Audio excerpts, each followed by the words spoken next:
Vamos con la solución de los problemas de óptica, de estos primeros problemas de óptica. Bueno, primero hacer un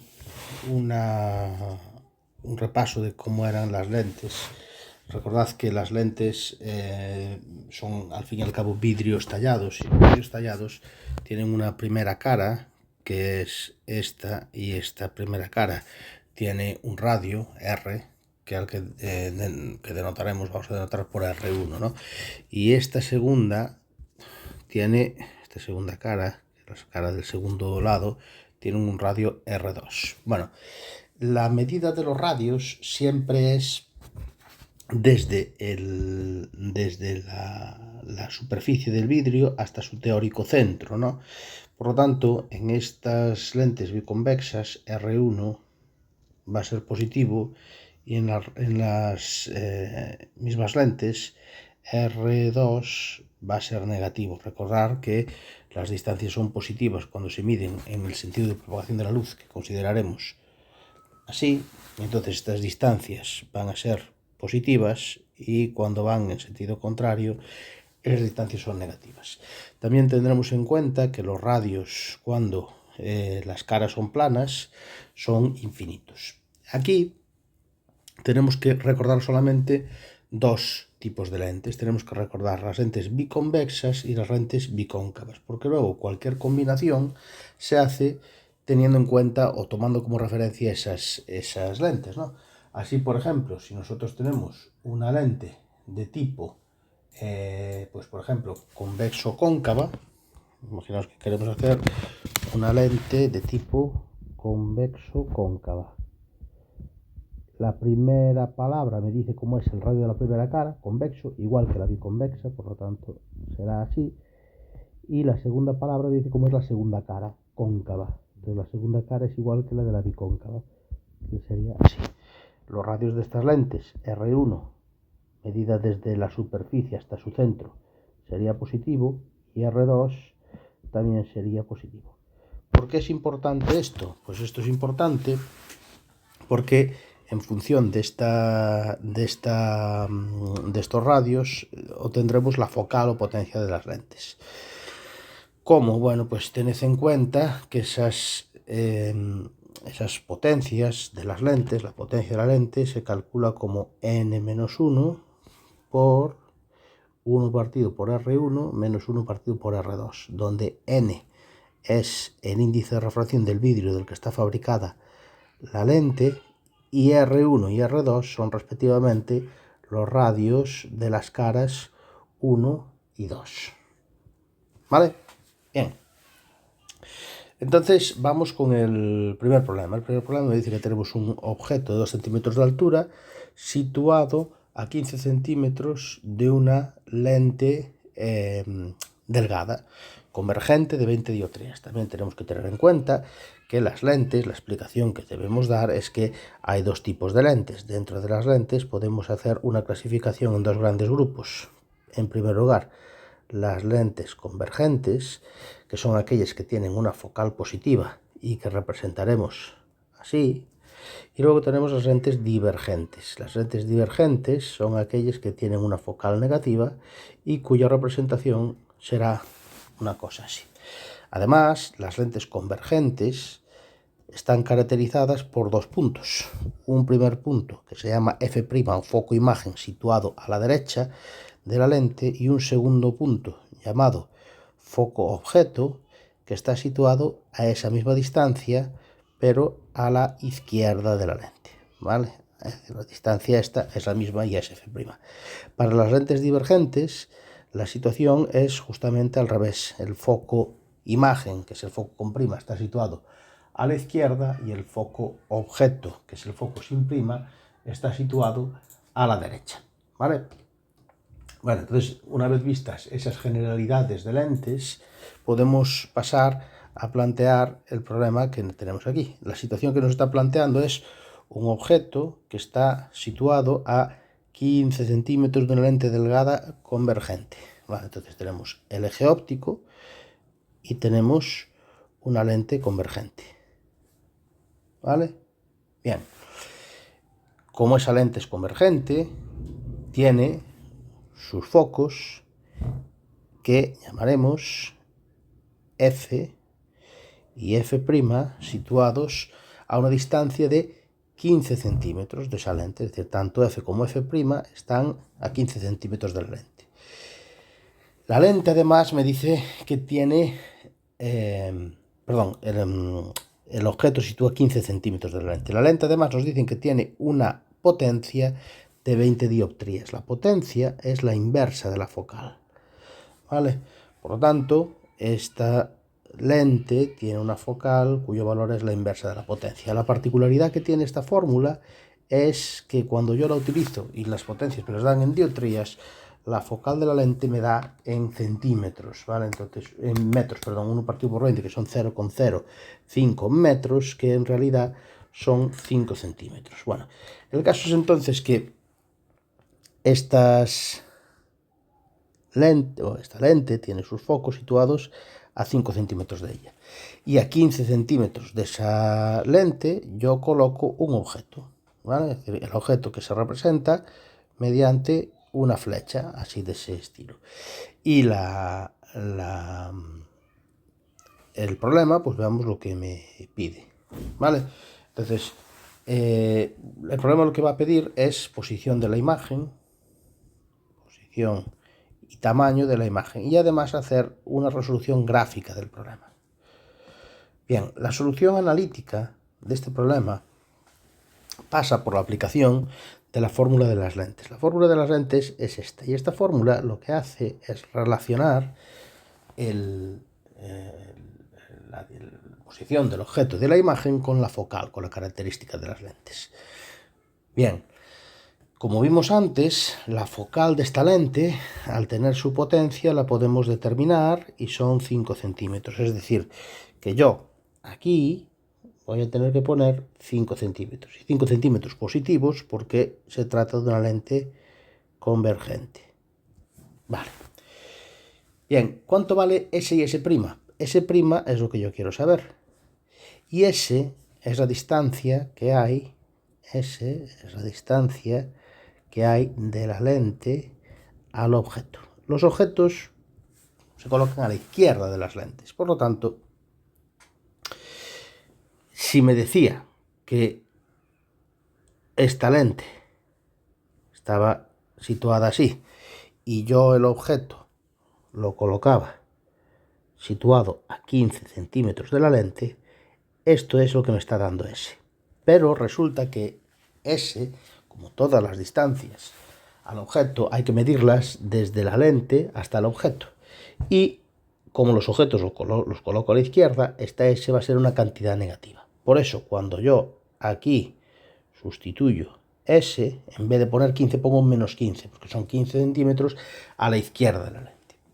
Bien, si nosotros resolvemos este problema, que analíticamente es muy sencillo de resolver, porque resulta que aquí, si yo despejo 1 partido por S' es igual a 1/5 más, esto pasa para el otro lado sumando, 1 partido por menos 15, y entonces S', si esto es la inversa, pues será hacer la inversa de esto, ¿no? 1 partido por 1/5 más 1 partido por menos 15. Tengo el resultado de S'. Y S', analíticamente, resulta que me da un valor de 7,5 centímetros. Bueno, pues esto hay que interpretarlo. ¿Y cómo se interpreta esto? Pues, ¿qué me está dando este resultado? Pues me está dando dónde está la imagen. La imagen está a 7,5 centímetros, 7,5 centímetros. Ahora, a la derecha o a la izquierda, pues eso va a depender del signo que me dio. Esto me dio positivo. Por lo tanto, todas las cosas positivas son a la derecha. ¿Y a la derecha de qué? Pues a la derecha del objeto que la está, del instrumento óptico que la está formando, que es una lente en este caso. Entonces, la imagen aparecerá por aquí más o menos. Es decir, S' vale 7,5 centímetros y entonces la imagen está 7,5 centímetros positivos de la derecha de la lente. Vale, ¿cuánto vale el tamaño de la imagen? El tamaño de la imagen se calcula en base a cuánto vale el aumento. El aumento es una cantidad adimensional que se define como S entre S'. Y a su vez, el aumento me permite calcular el tamaño de la imagen. El tamaño de la imagen es el aumento por el tamaño que tenía el objeto. Como S y S' son dos cantidades conocidas, S' la calculé y S me la daba el problema, yo puedo calcular numéricamente este aumento, y este aumento resulta que me da un valor de menos 0,5. Por lo tanto, ¿cuánto valdrá el tamaño de la imagen? El objeto, recordad que decía que tenía un tamaño de 2 centímetros, es decir, que el tamaño del objeto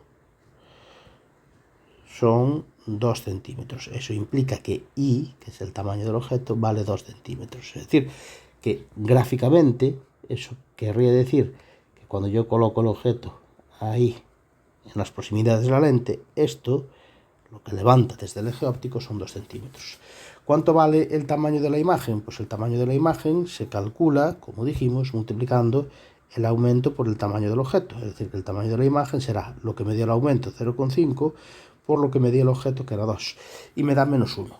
¿Qué quiere decir que esto de menos 1? Pues que la imagen aparecerá en ese lugar que estaba situado 7,5 centímetros a la derecha de la lente, y el signo menos indica que es negativa, el signo de I', que es una distancia de 1 centímetro que hay que medir desde el eje y en sentido contrario del eje, es decir, hacia abajo. Vale.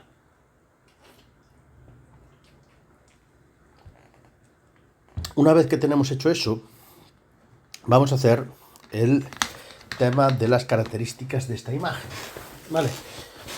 Las características de la imagen tenemos que recordar que podían ser de dos tipos. Todas las imágenes están dentro de 3 categorías y hay tres posibilidades, ¿no? La primera es que la imagen sea real o virtual. ¿Cuál es la definición? Pues una imagen es real si se forma como consecuencia del corte de los rayos. Y una imagen es virtual si se forma como consecuencia de corte de prolongaciones de rayos. Vale. En términos analíticos, en lentes convergentes, una imagen es real si S' es positivo y es virtual si S' es negativo. Es decir, que las imágenes reales aparecen a la derecha de la lente y las imágenes virtuales aparecen a la izquierda. Además, las imágenes reales necesitan ser proyectadas y las imágenes virtuales se observan sobre el propio instrumento. Otro de las categorizaciones que podemos hacer de los objetos es de las imágenes es que si la imagen es derecha o invertida. Vale, una imagen es derecha cuando la flecha que la representa va en la misma dirección que el objeto, e invertida cuando va en dirección contraria. En términos analíticos, una imagen es derecha si el aumento es positivo y es invertida si el aumento es negativo. De la misma manera, la imagen puede ser mayor o menor. ¿Vale? Y esto está claro, es mayor cuando es mayor que el objeto que la genera y menor cuando se da justamente el caso contrario. ¿Cuándo una imagen es mayor? Cuando el valor absoluto del aumento es mayor que 1. Y es menor cuando el valor absoluto del aumento es menor que 1. ¿Vale? Además, hay dos características que van unidas, ¿no? Las imágenes reales son siempre invertidas en lentes y en espejos, ¿vale? Cuando hay una lente o un espejo. Y las imágenes derechas van asociadas a que son también virtuales siempre, ¿vale? Vamos ahora con el trazado de rayos, que es la otra parte del problema, ¿vale? La de calcular o hacer la solución gráfica. Bien, aquí como veis tenemos colocada una lente convergente, esta lente convergente que tiene de focal 5 centímetros, como vimos antes, y eso implica que el foco y F' están a 5 centímetros del centro de la lente, ¿vale? Aquí la escala que estoy utilizando es que cada cuadrícula supone o representa 5 centímetros. El objeto, que es este, está situado a 15 centímetros de la lente y a la izquierda, porque los objetos como norma general los vamos a situar a la izquierda. Y entonces ¿Cómo se realiza el trazado de rayos? Pues hay que trazar 3 rayos. El primero de ellos es un rayo que es paralelo al eje óptico y cuando llega a la lente se desvía pasando por su foco imagen. El segundo rayo es un rayo que pasa por el foco objeto y cuando llega a la lente sale paralelo. Y hay un tercer rayo que es aquel que pasa por el centro geométrico de la lente y ese no se desvía a su paso por la lente. De tal manera que si esto está bien hecho, los 3 rayos tienen que cortarse en un único punto, que es el punto en el que se forma la imagen. Gráficamente, ¿aquí qué vemos? Pues gráficamente vemos que las características de la imagen pueden ser determinadas en base a la observación de este dibujo. Primero, es una imagen real. ¿Por qué? Porque se formó como consecuencia del corte de rayos. Y además, es otra de las cosas que me puede servir como guía para asignar el carácter real a la imagen, es que la imagen aparece a la derecha, es decir, si es mayor que 0, es 7,5. ¿Vale? Entonces, ese prima me dio mayor que 0, la imagen apareció a la derecha. Además, es una imagen invertida, porque si os fijáis, el objeto está con la flechita hacia arriba y la imagen aparece con la flechita hacia abajo. Esto implica que el aumento es negativo, como vimos antes analíticamente, que valía menos 0,5. Y además es una imagen menor, ¿vale? El aumento me había dado menos 0,5, por lo tanto el valor absoluto del aumento es 0,5 y como es menor que 1, la imagen es una imagen menor, ¿vale? Bien, pues con eso tendríamos resuelto el problema, ¿vale?